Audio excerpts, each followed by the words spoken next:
Hey everybody, welcome back to the channel. I'm Tennessee Fats and today we're looking at some more custom bound comic books. Now for those of you who have watched my playlist that I made on my channel about this, you started to see where I was really testing the waters and saying, well, how do these forms work and what do they do?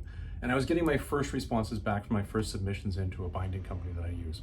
Well, today I'm actually at the point where I've got a fairly major project underway. What I'm trying to do is I'm taking all of the annuals that Marvel Comics made from 1988 all the way up to 1992, and I'm binding them into their custom stories. Now, a lot of people are going to say, Tennessee Fats, you're an idiot. Why would you do that? These books are worth nothing. Well, they might be worth nothing to you, but they actually are worth something to me to read. And this is a project that I want to do because these are the books that were formative for me. So for those of you who are actually 70s kids like myself, who grew up and were collecting majorly into the late 80s and 90s, you're going to know what the stories are that are going to be coming out of this. And this box right here, kaboom, which is a big one, is I believe the next in my installment of books that are coming back that were part of that run. Finding the books that actually finished the runs for me to send in was the biggest part. That was the hardest part. I gotta tell you, you just can't seem to find them anywhere nowadays. So I'm glad I actually did this. But now that they're in, and the last bundles I actually packaged up last night to go in my last submission, I'm getting pretty excited about being able to sit down and read these from front to back. But as per usual, what we're going to do is I'm going to tear this open. I'm going to go through the forms. I'm going to show you guys what I chose when I was doing these. And I'm going to show you how the books look. And we're going to see, well, did they actually turn out the same, better, different? What did you do here? So everybody, I hope you enjoy this one. Let's look at some comics. Okay, we are back. Let's get this giant package over here. Kaboom. It's a big one. It's quite high. I might actually reuse this box. And I know you're never supposed to reuse boxes. People are going to give me a lot of shit when they hear that, but I might, because as I say, I just finished packaging up a whole bunch of books that are going down as my last submissions as part of that giant project that I mentioned earlier last night. And I'm really excited about that. But before we get into this, let's stop for a moment. We are going to do the obligatory YouTuber thing right now. I don't really consider myself a YouTuber. Probably shouldn't consider myself a YouTuber. Yeah, I probably should. Either way, I'm going to throw in the commentary anyways. If you enjoy these videos, give it a thumbs up. If you've clicked on the video, thank you very much. And if you like videos where I'm opening Kickstarters or doing binding projects, because I will continue doing binding, or you like my Robert E. Howard content, by all means, subscribe to the channel. It's quite interesting that lately I've been looking more and more at statistics, and I'm getting some actual views on these videos. Who'd have thunk? Very cool. So thank you everybody, and please do help support the channel. So without any further ado, let's pop this open. Now what I'm going to do is I'm going to do the cutting here so you guys can see me opening this. There's no funny business going on here whatsoever. And once we got this open, what I'm going to do is I'm going to pull it off screen, because on the order forms, what you have is a whole lot of information that is personal information to me that really, well, it should stay personal information to me. So, just to give you a sense, when they send you stuff back, by the way, it's really well bound. I don't know if I've ever mentioned that in any of my videos about this company before, but they do a good job. And for the record, because I probably haven't mentioned it yet, the company we're dealing with here is Houchen Bindery out of the States. I'm in Canada. I shipped them down to the States. I had them shipped back up here. There is actually a local binding company here in Canada that I could use. And I'll tell you, when I was choosing the company I was going to work with, I just found their forms really, they didn't explain things well enough to me as a first-time user or a first-time buyer. And I wanted things simple, and I wanted to just go through it. I totally could have reached out to them, I'm sure, and had them walk me through it, but I never did, because I just wanted to do this on my own. Maybe it's a Gen X thing about me, I don't know, but that's just what I wanted to do. Anyways, there you go, that's the story, and that's why we're using this company. So it's Houchen Bindery, or otherwise known as HF Group out of the States. So what do we got? Right up on the top, I got a board, very cool, and I got a whole lot of packaging. Now, hold on for a second. We are going to reach over here, behind the old desk, and we are going to get some Baba stickies. Then you might say to me, Tennessee Fats, what the heck are you talking about? Well, what happens on these forms, and you're hearing me in the background because I'm digging around over here, what happens on these forms is there is my information sitting on it. As I mentioned, I am trying to keep that information to myself. By the way, anybody who wants to know, my name is Rob. I don't mind you knowing that at all. But I don't think anybody needs to know where I live. So let's get that out of the way. And let's start taking a look at these. Now when you get these, what they do is on the inside cover of these, they put your submissions in, or your submission form in. Now, this is my project. where I'm working on a couple things. I'm working on that complete run of the 1988 through 1992 Marvel annuals. And I was also working on binding one particular thing. We're going to get to that in a second. So for those of you who are looking, yes, you are actually seeing the Evolutionary War stuff here. Ooh. Now, I know this has been reprinted and packaged by Marvel. I know you can go out and you can buy somewhere an Evolutionary War omnibus.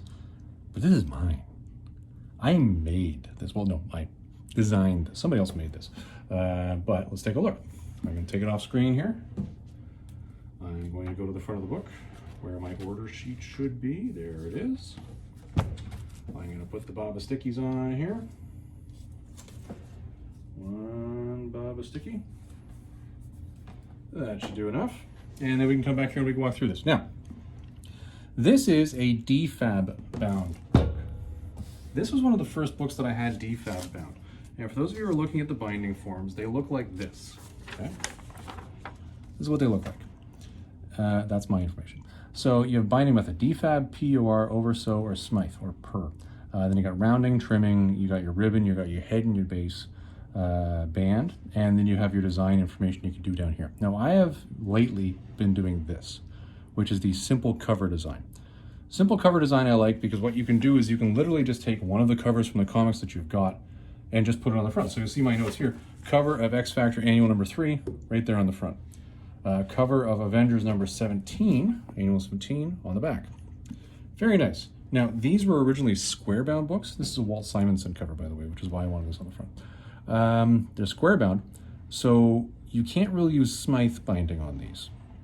So you have to go with PUR or DFAB. I chose DFAB. I have yet to use PUR. From everything I've heard, DFAB is the more stable long-term binding method for a square bound, which is why I've done this.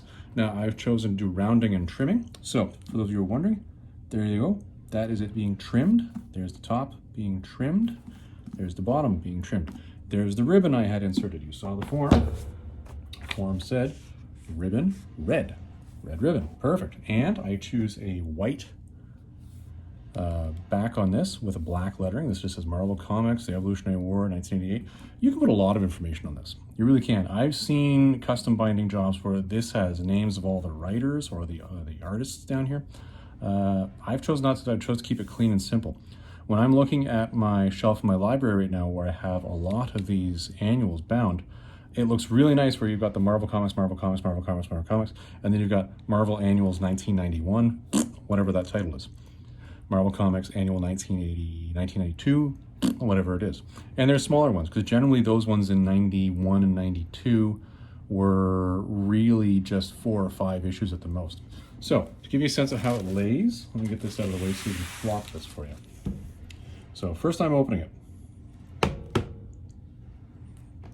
And right off the bat, I'm not applying any pressure, lying flat. You can see there's the ribbon at the bottom, by the way, that I chose white. You can see it's already curved. You can see the rounding in there. You can see that that is working. So that is the first of the books. This is a fairly material one. I tell you, the Evolutionary War was a big one.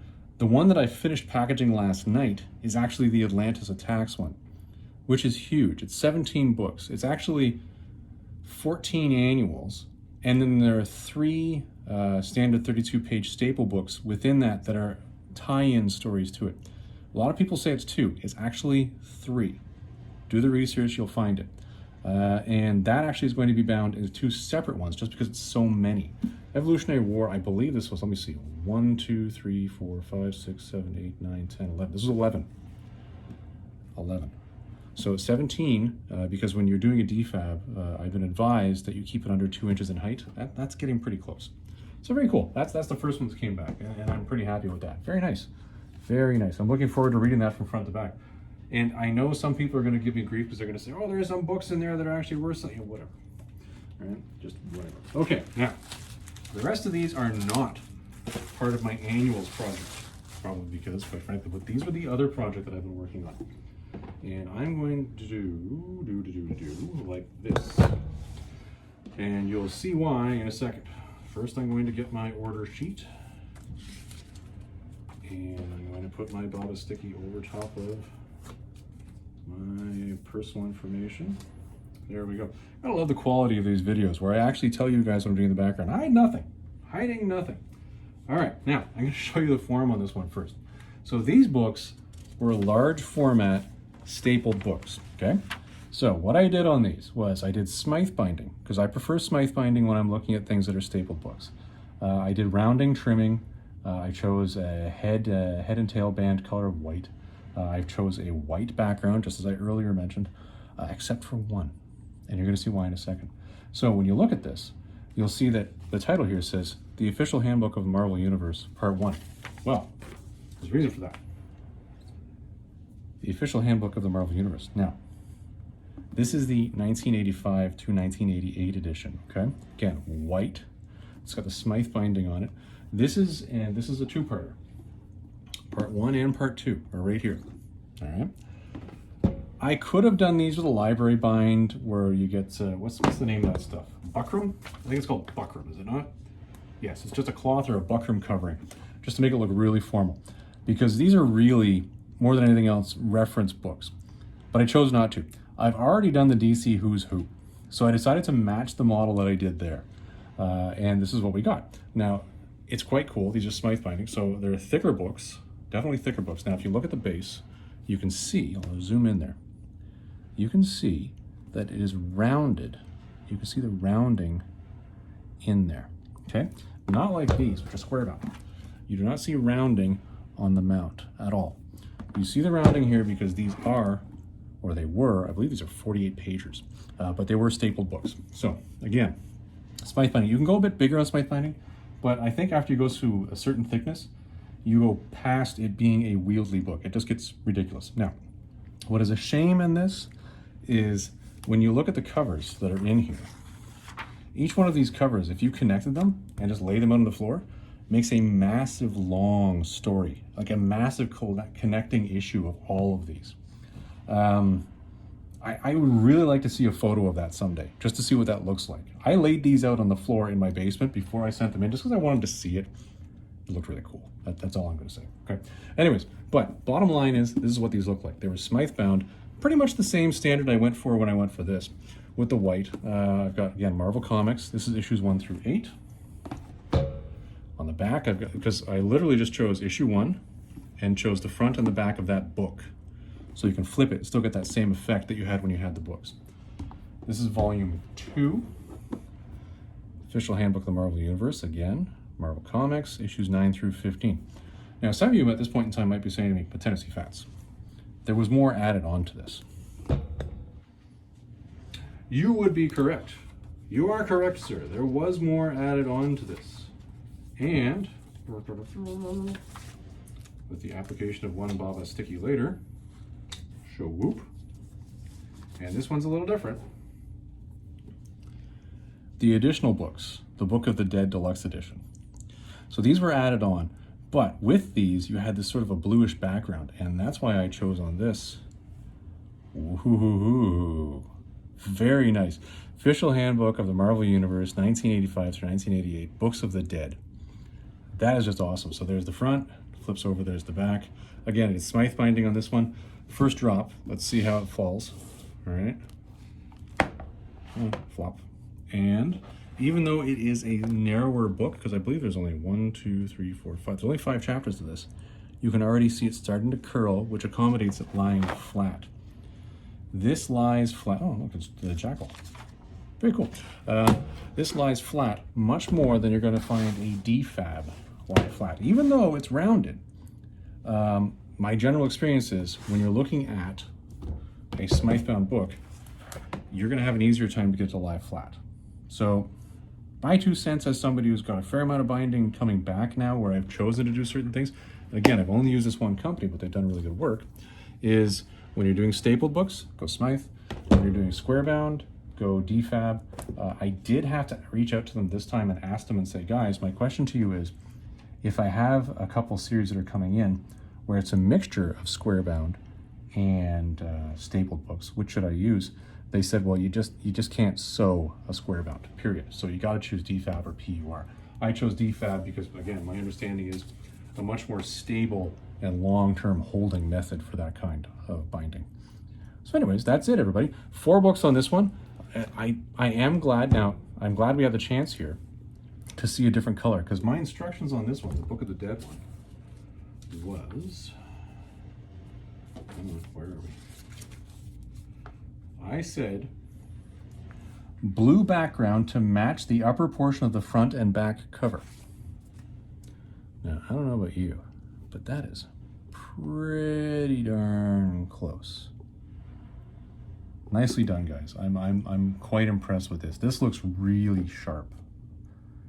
I might do something that's more blue in the future now that I'm seeing more colors come back. For those of you who have seen my other videos, you've seen where I did the image binding job, where I did black background on the lettering and a gold lettering on it. That looks really sharp as well. The latest submission I sent in, I did black, and I think I asked for red lettering on it. And we'll see how that looks. That's also going to be another image one. I think I'm going to, going forward when I'm binding image, I'm only going to use a black border on that one side. Well, everybody, I hope you enjoyed that one. If you have any questions about my experiences with binding with this company, by all means, reach out and ask me. I've had a really good time dealing with them. They've been very responsive customer service-wise, payment-wise, shipping-wise. They even went to the point where they actually held shipment on this for me for a little while because I wasn't going to be around to receive it when they were ready to send it out. They've been really good. So HF Group or Houchen Bindery, if you do want to reach out to them and ask them questions, feel free. That's the only thing I can tell you, because they are quite responsive and very friendly in that way. If you have any more questions for me about how I bound things, what sort of things I might have chosen to do that I didn't cover in this video or in any of my other videos, by all means let me know, post a comment, I will get back to you. Everybody, I hope you enjoyed this one, and we'll see you in the next video.